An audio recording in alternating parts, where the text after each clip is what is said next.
Hey, what's up guys? Welcome to the channel once again. In this video, we will discuss the relationship between risk analysis, risk assessment, and risk management. But before we start, if you have not yet subscribed to the channel, do consider subscribing to the channel and help the channel grow and also be part of this family. All right, let's get started. So first off, let's discuss risk analysis. Risk analysis. This is the practice of brainstorming and listing all the possible threat events that can occur within a system or a process. All right, so let's say, for example, you're developing a new payment or a financial system. What are some of the factors or what are some of the threat events that you think will affect this payment or financial system? So number one, these are some of the possible, threat events that you can think of. Theft or misuse of funds. You have theft of customer information, software application breakdown or downtime, and then we have the network and electrical issues, and then we have environmental factors, hurricane, flood, and so on relating to data center. We have DDoS or DOS attack. We also have honest user error in data entry and data integrity. Those are what we call the non-adversarial. We have the word hacking. The system could be hacked, and this is what we call the adversarial attack. We have collusion with other employees. So let's say we have one employee working for the billing department, we have another working for the cashiering department. There can be some conspiracy between the two in order to defraud the system. So these are some of the threat events that this, of course, is not an exhaustive list of all the threat events that can occur in a payment or financial system. But this is something that you can brainstorm with the rest of your team and see what are the threat events that can occur within this new system that we are developing. All right. So when you start doing this kind of listing or the brainstorming this possible threat event, this is what we call the risk analysis, because you are analyzing and then you're listing one after the other every possible threat event that you think might be a factor or that can affect whatever system that you're developing. This is the first step in the 3 steps of the risk assessment, risk analysis, and the risk management. And you writing down all the possible threat event. This is what we call the risk analysis. To illustrate this with a diagram for easy memorization, we have a diagram like this that represent the risk analysis that we just talked about, where we brainstorm and then we identified all the individual threat event within a particular system, whatever system that we're doing the risk assessment and the risk management on. And then once we determine all the risks or the threat event, we're gonna add, say, the likelihood and the impact. You looked at the likelihood of that event occurring, and if it does occur, how is that going to impact the system, or what is the impact of that threat event on the system? When you start looking at that and writing a formal report to illustrate all this likelihood and impact, then we have something we call the risk assessment. Right there, you have the risk assessment. You just did the assessment, because the risk analysis by itself is just you writing down the individual threat event. You and your team are going to sit down and start brainstorming to look at the individual threat event that you think the system or that will be a factor or that can affect your system. You're going to list them down individually, right? So after that complete the risk analysis. Now you're going to look at the likelihood of those individual events happening. And if they do happen, what is the impact, or what kind of impact would they cause to the system? If you do that and you write a formal report, then what you just did is risk assessment. You've just assessed the risk.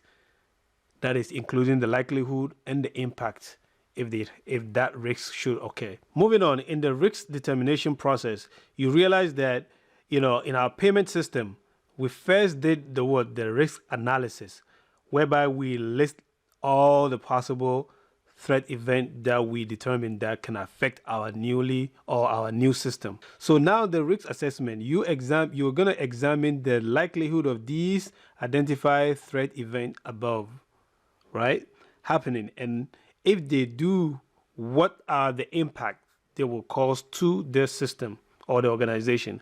So you're going to take those individual events one after the other, and then you're going to look at the likelihood and then the impact they're going to cause. The likelihood, you determine if it can happen, If it does happen, how is that going to impact the system? That's what is going to be called the risk assessment. You are doing the risk assessment on the threat event that you identify in the risk analysis step. So now, after this risk assessment has been determined, or after we've completed the risk assessment step, you realize that once you complete this step, the system owners do not want just problems identification. They want solution as well, right? So the system owner, you presenting this risk assessment to the system owner, the next logical question would be, so if this is our concern or this is our problems, how do you make sure that we minimize our risk, right? Because you cannot just present the system owner with the risk without a solution. So now you thinking about the solution and the countermeasure and the security controls that you're going to use to minimize the risk and to mitigate this risk is what we call, you're going to add what? Security controls. You're going to add countermeasures. You're going to add preventive measures. And you doing that, you're doing a risk management, right? So you see, this is a picture that is going to make you remember these three risks that we are talking about: the risk analysis, the risk assessment, and then the risk management. So first off, let me go over this again. We have the risk analysis. The risk analysis, you are just brainstorming and you're going to list all the individual possible threat events that you think can affect your system. After you've listed them down, now you're going to look at them individually and look at the likelihood of that threat event occurring in your system or on your system. And if it does occur, what is going to be the impact on your system? All right, so you're going to put it in a report and give it to the system owner or the CIO or the CISO or whoever is going to be responsible for the system. And that's going to be what? The risk assessment. Okay, so, and again, CIOs, the CISOs, and the system owners, they do not want just the problem. You have to present them a possible solution to minimize the risk that you've just identified. And when you do that, you're going to add security controls.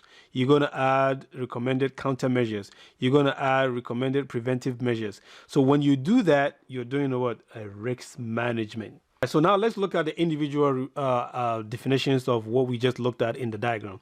So we have risk assessment. This is the process of determining the likelihood of these threat events occurring and their impact to an organization and putting them in a report. That is, this is all about measuring and prioritizing risk so that risk levels are managed within defined tolerance threshold without being overcontrolled or forgoing desirable opportunities. All right, now moving on. We have risk management. This is the process of making and carrying out decisions that will minimize the adverse effects of risk on an organization. That is, the result of the risk assessment process then served as the primary input to risk responses, whereby response options are examined. And remember, we have various response options. We have risk acceptance. We have risk reduction, which is to reduce the risk. And then we also have the risk transfer and avoidance, right? So the risk transfer here is pretty much you buying an insurance, and then you're going to transfer the risk to the insurance company. They're going to be the one to bear the cost of the risk, right? And also moving on, we have the cost. You're going to do what? Cost benefit analysis performed, a response strategy formulated, and the risk response plan is also developed as you go along. During interviews, you realize that people are struggling to explain the difference between these three risk areas. We have the risk analysis, the risk assessment, and the risk management. The risk analysis is the first, and then you do the assessment, and then you do the management, where you do everything, including the controls and countermeasures, right? All right, so this diagram will just tell you exactly what the risk process flow diagrams look like. You identify the risk, that is the risk analysis, and then you do the assessment. You're going to develop assessment criteria, assess the risk, assess risk interactions, prioritize risk, and then the last one is going to be what? To respond to the risk. And that's how you're going to add security controls, countermeasures, and preventive controls. This is a risk assessment report template that I found online. So you see, we have the organization name, you have the system name, and then we have the date of the risk assessment, and then we have the records of change, we have the version date, section modified, description of changes, and what have you. You have your what? The system description. You're going to define the system. You're going to describe the system in detail, what the system is doing. The information owner, the point of contact information, insert the point of contact information, including address and phone number. You have the ISSM, we also have the ISSO, which is the ISO, and then we have the scope. You looked at the scope. The scope of this risk assessment is focused on systems, use of resources, and control to mitigate vulnerabilities exploitable by a threat agent, internal and external, identified during the RMF control selection process based on the system categorization, right? So moving on, you realize that this diagram will tell you exactly what to do and what not to do. So I just want to point out on page 6, you'll see that here it will tell you the assessment scale. This will actually tell you exactly how you come up with a qualitative measure of how you determine your risk, right? So we have the likelihood that occurrence results in adverse impact. So we have the very high, high, moderate, low, and very low, and also the level of impact, right? So let's say the likelihood of a threat event occurring is very high, and then the level of impact is also very high. You realize that at the point of meeting is going to be very high, so the risk is going to be very high. Let's say we have a threat event. The likelihood of a threat event happening is high, but the impact level is low. You realize that the point of meeting here is low, so the risk to that threat event is low, right? And likewise, if we have the likelihood of a threat event occurring very low, right, but the impact is very high, right? So this is going to result in a low risk for this very low likelihood of occurrence, right? So these are some of the qualitative measures of how risks are being measured, or risks are measured. All right. So going down here to the last page, you see that the risk assessment approach determine relevant threat to the system. List the risk to system and risk assessment results table below, and detail the relevant mitigating factors and control. It says refer to NIST Special Publication 830 for further guidance, examples, and suggestions. So now you see that we have the risk assessment results. So this is how you're going to complete all your risk assessment, by you listing down all the individual threat event that you identify. So for instance, in the environmental factors, we identified that the system, the threat event, the system or the data center is located in a location where it is prone to hurricane. If that is the case, then what are the vulnerabilities, right? The vulnerabilities here will be power outage. Whenever there is a huge hurricane, the likelihood of power outage is great. If that happens, what happened? Then you're going to lose power. What are the mitigating factors? The backup generators, right? So these are some of the things. So here, the threat event, the likelihood, and the potential impact if that happens, right? So this will going to be the analysis, the assessment, and then the mitigating factors here will be what? The control or the preventive or the countermeasure that you're going to implement, which in this case is going to be our backup generators. And we also have the security control. This is PE12. This relates to physical environmental control. The likelihood of this occurring, since our data center, for example, is located in an hurricane prone area, the likelihood of that occurring is moderate. And then we also have the impact. If the impact is low, we're going to get a low risk level. So the likelihood is moderate, the impact is low. So let's see, what is it? The likelihood is moderate, the impact is low. So the risk level is going to be low. This is how you determine the risk measure, the qualitative risk measure of all the threat events that we identify during our risk analysis. So I'm going to leave the link to this document. I actually located this document online. So I'm going to leave the link to where you can see this risk assessment report template, should in case you ever need to have a template to do any risk assessment and risk management on your system.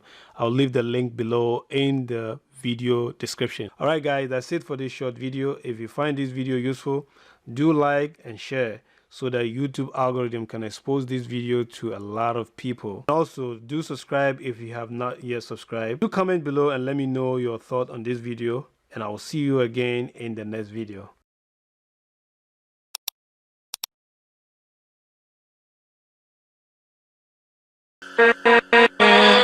With